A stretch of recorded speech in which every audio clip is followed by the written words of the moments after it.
السلام علیکم ورحمۃ اللہ وبرکاتہ۔ پروگرام کامیابی کے راستے میں ہم آپ کو خوش آمدید کہتے ہیں، اور ہمارے آج کے مہمان ہیں حافظ شمس الدین، جو کہ زیر تعلیم ہیں مدرسہ جامعۃ الاحسان الاسلامیہ جو کہ کراچی میں ہے۔ السلام علیکم شیخ صاحب، کیسے ہیں آپ؟ وعلیکم السلام ورحمۃ اللہ، الحمدللہ، آپ سنائیں خیریت؟ اور سنائیں شیخ صاحب، زندگی کے معاملات کیسے ہیں؟ سب ٹھیک ٹھاک ہے؟ جی الحمدللہ۔ شیخ صاحب، ہمارے آج کے پروگرام کا عنوان ہے قبر کا عذاب اور اس کی حقیقت۔ ہم معاشرے میں دیکھتے ہیں کہ بہت سارے لوگوں کے مختلف عقائد ہیں، کوئی اسے مفروضہ مانتے ہیں تو کوئی اسے حقیقت جانتے ہیں، تو کوئی اس پر پختہ یقین رکھتا ہے تو کوئی اس چیز کو بالکل انکار کرتا ہے۔ اگر ہم عقائد کی بات کریں تو مختلف عقائد ہیں، اور فرقہ واریت کی روح سے دیکھا جائے تو کچھ لوگ اس کا انکار کرتے ہیں اور کچھ لوگ اس کا اقرار کرتے ہیں۔ تو میں مختصراً سب سے پہلے یہ پوچھنا چاہوں گا کہ قبر اور لحد، اس میں کیا فرق ہے؟ قبر اور پہلے قبر کی دو قسمیں، ایک ہوتی ہے قبر شق اور لحد۔ تو قبر شق جو ہے وہ بالکل مطلب سیدھی کھودی جاتی ہے، اور قبر لحد جو ہے اس کے یعنی قبر کے اندر ہی اس کی سائڈ میں ایک جگہ بنا دی جاتی ہے کہ شق کے اوپر سے یعنی کوئی بھی چیز رکھ کے اسے پیک کیا جاتا ہے، اور لحد جو ہے اسے سائڈ کے اندر وہ کھودا جاتا ہے، اس کی سائڈ میں ہی کوئی چیز بنا کر اسے وہاں ہی پیک کیا جاتا ہے۔ یعنی لحد کے ایسے کہ بندے کو پھر بندہ خود بخود زمین کے اندر ہی چھپ جاتا ہے، نظر نہیں آتا۔ شق وہ بالکل صاف سیدھی قبر ہوتی ہے، اس کے اندر بندہ نظر آتا ہے۔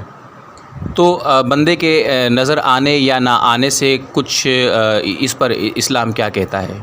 نہیں، یہ کوئی فرق نہیں ہے۔ یہ قبر جو دو قسموں، یہ زمین کا فرق ہوتا ہے کہ نبی صلی اللہ علیہ وسلم کے دور کے اندر بھی نبی صلی اللہ علیہ وسلم کے لیے لحد بنائی گئی تھی، ویسے صحابہ کی وہ زمینیں پکی تھی، اور لحد پکی زمین، کیونکہ وہ بیچ نیچے سے جب زمین کٹتی ہے تو اوپر سے زمین گر بھی جاتی ہے، تو جہاں زمین پکی ہوتی ہے وہاں اکثر طور پر لحد کا معاملہ ہوتا ہے۔ باقی جو اگر زمین سادی ہے تو شق ہے، ویسے شریعت کے اندر کوئی خاص قبر کی پابندی نہیں ہے۔ اچھا، نبی کریم صلی اللہ علیہ وآلہ وسلم نے سیدنا علی رضی اللہ تعالیٰ عنہ کو یہ حکم دیا کہ آپ تمام قبروں کو برابر کر دو، تو کیا ان میں لحد بھی تھی اور جو ہے وہ قبر اور جسے شق آپ کہہ رہے ہیں وہ سب تھیں؟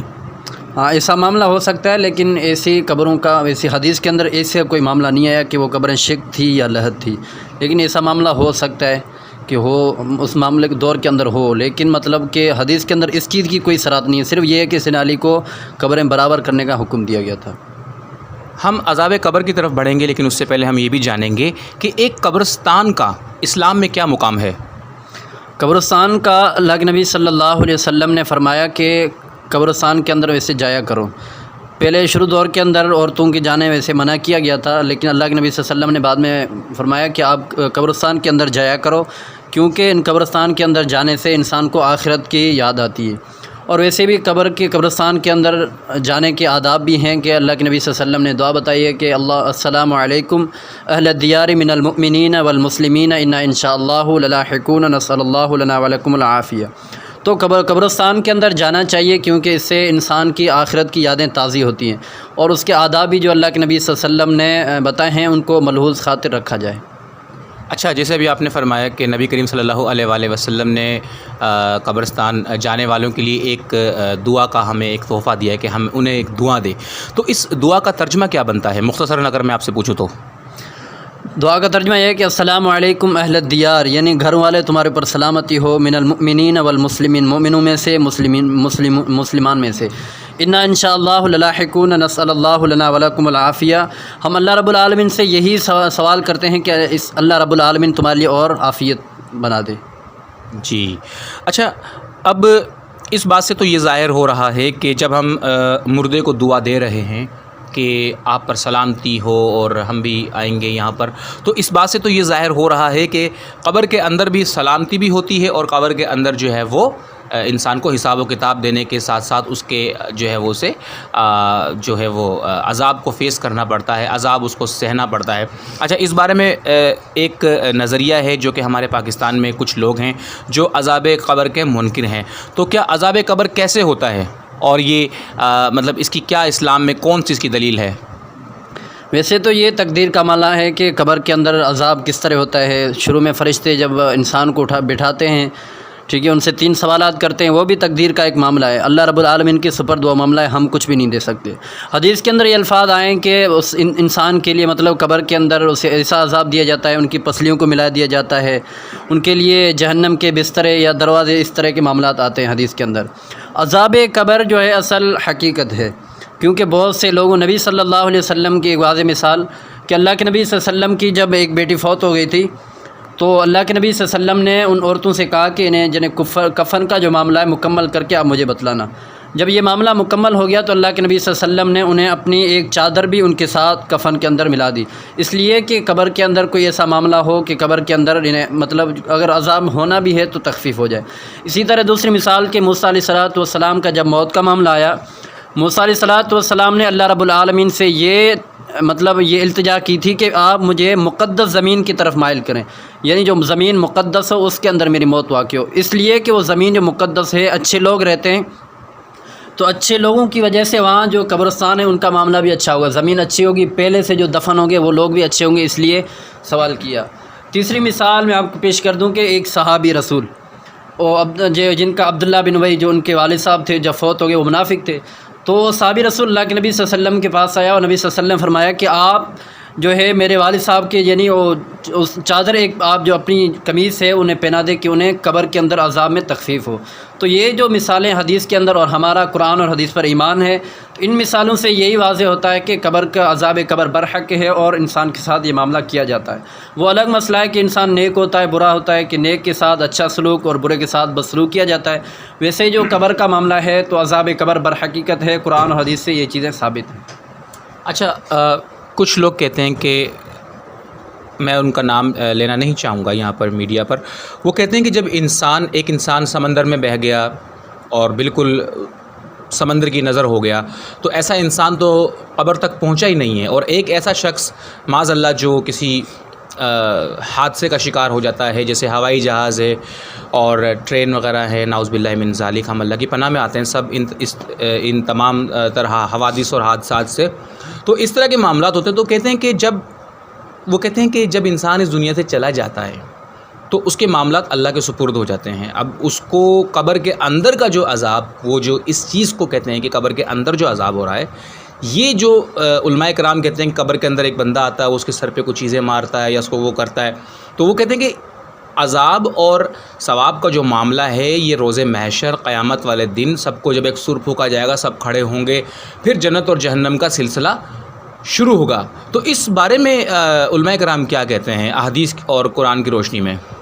سب سے پہلے یہ کہ نبی صلی اللہ علیہ وسلم نے فرمایا کہ قبر جو ہے آخرت کی منزل میں سے سب سے پہلی منزل ہے۔ یہی معلوم ہوتا ہے کہ آخرت سے پہلے یعنی انسان کا جو حساب کتاب کا معاملہ ہے قبر سے شروع ہو جاتا ہے۔ تو قبر کے نبی صلی اللہ علیہ وسلم نے فرمایا کہ جس کے لیے یعنی قبر کے اندر معاملات آسان کر دیے گئے، وہ انسان آخرت کے دن بھی کامیاب اور کامران ہے۔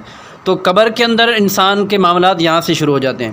رہی بات کہ یہ جو انسان اگر ختم ہو جائے کہ سمندروں کے اندر یہ وہ ان انسانوں کے بارے میں کیا ہوگا، تو ایک مثال نبی صلی اللہ علیہ وسلم نے وہ بندے کی مثال کہ جس بندے نے اپنے اولاد کو نصیحت کی تھی کہ اگر میں فوت ہو جاؤں تو مجھے جلا کر راکھ کر کے یعنی سمندر و پانیوں کے اندر ہوا کے اندر میں راکھ کو اڑا دینا، لیکن اللہ رب العالمین اس قدر قادر ہیں کہ رب العالمین نے اس تمام راکھ کو، حالانکہ وہ ہواؤں کے اندر پتہ نہیں کہاں کہاں چلی گئی تھی، پانی کے اندر بہہ گئی تھی، لیکن رب العالمین نے جب حکم دیا تو وہ ایک انسان کی شکل کے اندر وہ ساری اس کی جو بھی راکھ تھی مل کر ایک انسان کی شکل میں دوبارہ بن گئی۔ اللہ رب العالمین نے دوبارہ اسی انسان سے وہی جسم، اسی انسان نے سوالات کیے اور اس انسان نے جوابات دیے، اللہ رب العالمین نے آخرکار اس انسان کو جنت کے اندر بھیج دیا۔ تو اس حدیث سے یہی معلوم ہوتا ہے کہ کہیں بھی انسان فوت ہو جائے کہ ان کے جل کر راکھ ہو جائے یا کسی حادثے کے اندر ہو جائے، لیکن اللہ رب العالمین کا یہ ایک ایسا معاملہ ہے کہ ہم کچھ نہیں کہہ سکتے، لیکن رب العالمین قیامت کے دن ساروں انسانوں کو اٹھائیں گے، تمام کے تمام انسانوں کو ساتھ اٹھائیں گے اور سب کے ساتھ یہ حساب و کتاب کا معاملہ ساتھ ہوگا۔ ٹھیک ہے۔ اچھا، جیسے ایک شخص کا انتقال ہوتا ہے، ٹھیک ہے، اس کا انتقال ہوتا ہے، اب اس کو 2 دن بعد دفنا یا 3 دن بعد دفنا ہے، لیکن جب وہ جیسی قبر میں انٹر ہوگا تو اس سے سوال و جواب کا سلسلہ شروع ہوگا۔ ہاں، یہ ہے کہ انسان جب دفنایا جاتا ہے تو اس کے جب بھی وہ انسان ان کو دفنا کر جب واپس چلے جاتے ہیں تو فوراً فرشتے اس کے پاس آ جاتے ہیں اور ان سے انسان کو یہ کہتے ہیں کہ آپ کے جو رشتہ دار تھے، آپ کے ساتھ رہنے والے تھے، وہ آپ کو ان کے قدموں کی ان کو آواز سنائی جاتی ہے کہ آپ کے رشتہ دار اب آپ کو چھوڑ کر جا رہے ہیں، اب آپ یہاں قبر میں اکیلے ہیں، پھر ان کو فرشتے اٹھا کر بٹھاتے ہیں، ان سے سوال و جواب کا معاملہ ہوتا ہے۔ ٹھیک ہے. اچھا، قبر اور جو ہے وہ عالم برزخ، ان دونوں میں کیا فرق ہے؟ ہاں، یہ ہے کہ قبر اور عالم برزخ یہ نام دیے جاتے ہیں، ویسے قبر کے اندر ہی عالم برزخ کا معاملہ شروع ہو جاتا ہے. ٹھیک ہے، قبر کے اندر انسان جاتا ہے، پھر قبر سے آخر انسان کے معاملات شروع کیے جاتے ہیں. برزخی معاملہ یعنی اللہ رب العالمین کی پاس جو زندگی نا وہ معاملہ برزخی اسے کہتے ہیں. یعنی ایک کہتے ہیں دنیاوی زندگی، ایک کہتے ہیں برزخی زندگی. برزخی زندگی یعنی دنیا سے اب انسان چلا گیا، اب وہ انسان اللہ رب العالمین کے سپرد ہے، اب وہ اللہ رب العالمین کی اس دنیا کے اندر چلا گیا، یعنی وہ ہے برزخی زندگی. برزخی زندگی. اچھا، اس کے علاوہ ایک عالم ارواح بھی لوگ کہتے ہیں کہ عالم ارواح ہے اور روح جو ہے وہ پرواز کر جاتی ہے، جسم سے نکل جاتی ہے. تو عالم ارواح اور عالم برزخ اور قبر، کیا یہ چیزیں، کیا یہ ایک ہی چیز کے تین نام ہیں یا یہ چیزیں الگ الگ ہیں؟ ہاں، عالم ارواح یہ جو روح کا معاملہ تو یہ تو قبر سے الگ ہے کہ انسان جب دفنایا جاتا ہے، مطلب جب انسان کی یہ روح قبض کی جاتی ہے تو پھر روح اللہ رب العالمین اٹھا لیتے ہیں. حدیث کے اندر یہ الفاظ ہیں کہ روح جب ایک اچھا انسان، ایک برا انسان. اچھے انسان کی روح جب آسمان کی طرف نکل کے خود بخود چلی جاتی ہے، فرشتے اٹھا کر اوپر جاتے ہیں. پہلے آسمان میں جاتی ہے تو وہ سوال کرتے ہیں کہ کس بندے کی روح ہے، فرشتے جواب دیتے ہیں کہ اچھے بندے کی. تو یہ آسمانوں پہ چڑھتے اللہ رب العالمین کے پاس پہنچ جاتی ہے. برے جو بندے کی روح ہوتی ہے وہ پہلے آسمان سے ہی اسے واپس پھینک دیا جاتا ہے، فرشتے اسے قبول نہیں کرتے اور واپس آ جاتے. تو یہ برزخ کا معاملہ الگ ہے، روح کا معاملہ تھوڑا الگ ہے. تو اس بات سے یہ بات جو ہے وہ سامنے آتی ہے کہ جسم اور روح مل کر انسان بنتا ہے. اگر خالی روح انسان نہیں ہے اور خالی جسم بھی انسان نہیں ہے. آدم علیہ الصلوۃ والسلام ان کی ایک فزیکل ایگزسٹنس اور پھر اس کے اندر ایک اللہ پاک نے ایک حکم دیا جو روح کی شکل ان میں داخل ہوئی، تو وہ مل کر ایک انسان بنتا ہے. تو اب یہ کہا جا سکتا ہے کہ جسم پر بھی جو عذاب ہو رہا ہے تو اس کا خمیازہ روح کو بھی بھگتنا پڑتا ہے، اور اگر روح بے چین ہے تو اس کا جو خمیازہ جسم کو بھی بھگتنا پڑتا ہے. میں آخری بات کر کے آپ سے اس آڈیو کا اختتام کروں گا. مجھے خلاصہ کلام بتائیے کہ اس چیز کی حقیقت کیا ہے، یہ عذاب قبر اور یہ جو لوگ آپس میں اختلافات کرتے ہیں یہ کن بنا پر کرتے ہیں؟ ہاں، یہ بس کچھ گمراہ فرقے جو ہوتے ہیں نا وہ اس چیز میں اختلاف کرتے ہیں کیونکہ وہ قرآن اور حدیث سے دور رہتے ہیں. قرآن اور حدیث کے اندر اگر ان کا مطالعہ کیا جائے تو یہ ہر چیز وضاحت ہے کہ اللہ رب العالمین نے مختلف مقامات قرآن کے اندر بھی فرمایا کہ ہم انسان کو قیامت کے دن دوبارہ اٹھائیں گے. ٹھیک ہے، اور دنیا کے اندر ہم انسان کو، اور انسان جب پیدا ہوتا ہے ایک حقیر نطفے سے، یہ مکمل وضاحت ہے. اور اس کے بعد انسان کی پوری زندگی معاملات، قبر کے اندر جانے کے معاملات، اس کے بعد یعنی آخرت کے اندر بھی انسان کو اٹھایا جائے گا. تو یہ جو اس اختلاف کرتے ہیں کہ عذاب قبر انسان کو نہیں دیا جاتا یا انسان ختم ہو جاتا ہے، قبر کے اندر گل جاتے ہیں ہڈیوں سے، تو اللہ رب العالمین قیامت کے دن انسان تو ختم ہو جاتا ہے لیکن اس کی ایک مختلف جو مخصوص ہڈیاں ہوتی ہیں وہ باقی رہتی ہیں. انہیں سے اللہ رب العالمین انسان کو قیامت کے دن اٹھائیں گے اور وہ اس پر قادر ہیں. تو قبر کا معاملہ یہ بالکل حقیقت ہے. قبر کے اندر انسان کو عذاب دیا جاتا ہے، انسان کے ساتھ اچھے معاملات بھی کیے جاتے ہیں. تو یہ بالکل حقیقت ہے. جو لوگ اختلاف کرتے ہیں، انکار کرتے ہیں، وہ لوگ قرآن اور حدیث سے دور ہیں کہ وہ کچھ لوگ تو ایسے بھی انکار کرتے ہیں کہ اللہ رب العالمین نے تقدیر نہیں بنائی کہ دنیا کے اندر جو بھی انسان کرتا رہے وہ اللہ رب العالمین نے لکھ ہی دیا تو وہ کر رہا ہے. ایسا نہیں ہے. اللہ کے نبی صلی اللہ علیہ وسلم کے پاس صحابہ نے جب پوچھا، اللہ کے نبی صلی اللہ علیہ وسلم فرمایا کہ تقدیر کے اندر انسان پیدا ہوتا ہے، 4 مہینے کے بعد اس کی 4 چیزیں لکھی جاتی ہیں. رزق ہے، اس کی مطلب زندگی کتنی ہے، اچھا ہے برا ہے، وہ سب چیزیں.